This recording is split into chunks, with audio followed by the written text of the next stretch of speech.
जीअं त हिन वक़्तु असां मौजूदु आहियूं सकन जे मिरापुर रोड सोलंगी मोहल्ला में, जिथे अब्दुल रहमान सोलंगी जेको मासूम ॿारड़ो 10 सालनि जो आहे, तक़रीबन हिन खे नंढपिण खां जीअं ॼमियो हो त उन खां पोइ हिन जी दिलि में सोराख़ थी पियो हो।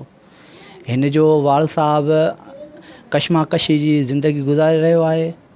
जेको बि कमाए थो हिन जे नंढड़े में हणे थो, उहो हींअर सख़्तु परेशान आहे। अचो त हितां उन्हनि सां ॻाल्हि ॿोल कयूं त उहो इन बाबति छा था चवनि। मुंहिंजी मदद हिकिड़े माण्हू कई, चना साहिबु, उन 10,000 मूंखे ॾिना अॻे रमज़ान में दवा जे लाइ। हिन जी 4500 रुपए दवा आहे हफ़्ते जी। ऐं मुंहिंजो घर जो ॾिसो पिया, घर जी कंडीशन, मां 400 रुपया कमाया मज़दूरी, हफ़्ते जी दवा थो वठां 4500 रुपए जी। जेको मां हींअर एॾो माना 11 साल शुरू थी वियो आहे हींअर 11 में दवाऊं करे करे करे नवाबशाह में दवाऊं वरितियूं। नवाबशाह मां नेठि मूंखे कराची मोकिलियूं, काइडियूं में मोकिलियूं, जिन्ना में। उते चयूं त 4 लख रुपया हिन जो ऑपरेशन थींदो, एंजियोग्राफिक 4 लख रुपया तव्हां खां वठंदासीं। जे पैसा हथ वारे काउंटर ते जमा करायो त असां हींअर जो हींअर हिन जो ऑपरेशन कयूं।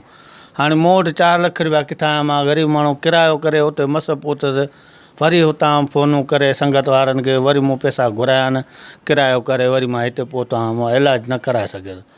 3 चकर मूंखे इंडस में घुरायूं, इंडस में चयूं बाईपास कयूंसि था, वरी उतां बि वरी चयूं भाउ मशीनूं कोन्हनि, हीअं कोन्हे, डॉक्टर न आहिनि, वरी मूंखे ज़लील करे वरी मोटाए छॾियो हिननि।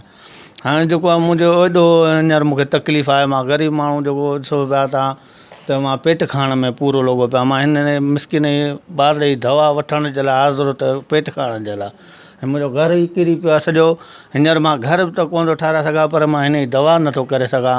ॿियो लॉकडाउन लॻी पियो आहे, मज़दूरी कोन्हे, बेरोज़गार वेठो आहे सफ़ा। मूं वटि का शइ न आहे, मुंहिंजी मदद कयो वञे। खाइण में लाहिण में ॾाढी ॾुखी बि ज़िंदगी गुज़रे।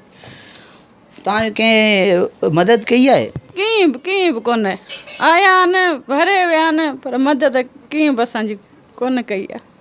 ॾाढी ॾुखी थी हिन जी दवा बि छे, बसि पोइ जेको बि मदद करे, कंहिं बि मदद कोन कई आहे असांजी। वॾेरा आहिनि त कंहिं बि मदद कोन कई आहे। वोटनि लाइ अचनि था, बाक़ी मदद असांजी कंहिं बि असांजी कोन कई। उन्हनि ॾे हली विया आहियो? हा, विया हूं उन्हनि ॾे बि। उन्हनि छा चयो आहे? उन्हनि कुझु बि माना उमेद कोन ॾेखारियऊं असांखे। अच्छा, हिनखे केतिरे टाइम खां इहा बीमारी आहे? हीअ जीअं ॼाओ आहे न, तीअं माना हीअ बीमार आहे। हींअर माना जे 11 सालनि जो आहे। न को पंधु थो करे, खाइण में, लाहिण में, खाइण पीअण में ॾाढी ॾुखियाई थी लॻे। तव्हां हिन मासूम नंढड़े जे वाल साहब ऐं अमड़ जूं ॻाल्हियूं ॿुधियूं। हिननि जो इहो चवणु आहे त हीउ 11 सालनि जो आहे, जीअं ॼमियो आहे हिन जी दिलि में सोराख़ आहे। असां हितां जे सरहंदीयारनि खे ऐं जंहिंखे वोट ॾिनो आहे उन्हनि ॾे हली विया आहियूं, पर उन्हनि का बि असांजी मदद न कई आहे। हिननि सरहंदीयारनि खां इहा अपील कई आहे त हिन मासूम ॿार जो इलाजु कयो वञे त हिन जी ज़िंदगी अॻिते हली सघे। कैमरामैन असगर चौहान सां गॾु सोहेल चांडियो, जेकब न्यूज़, सकरंट।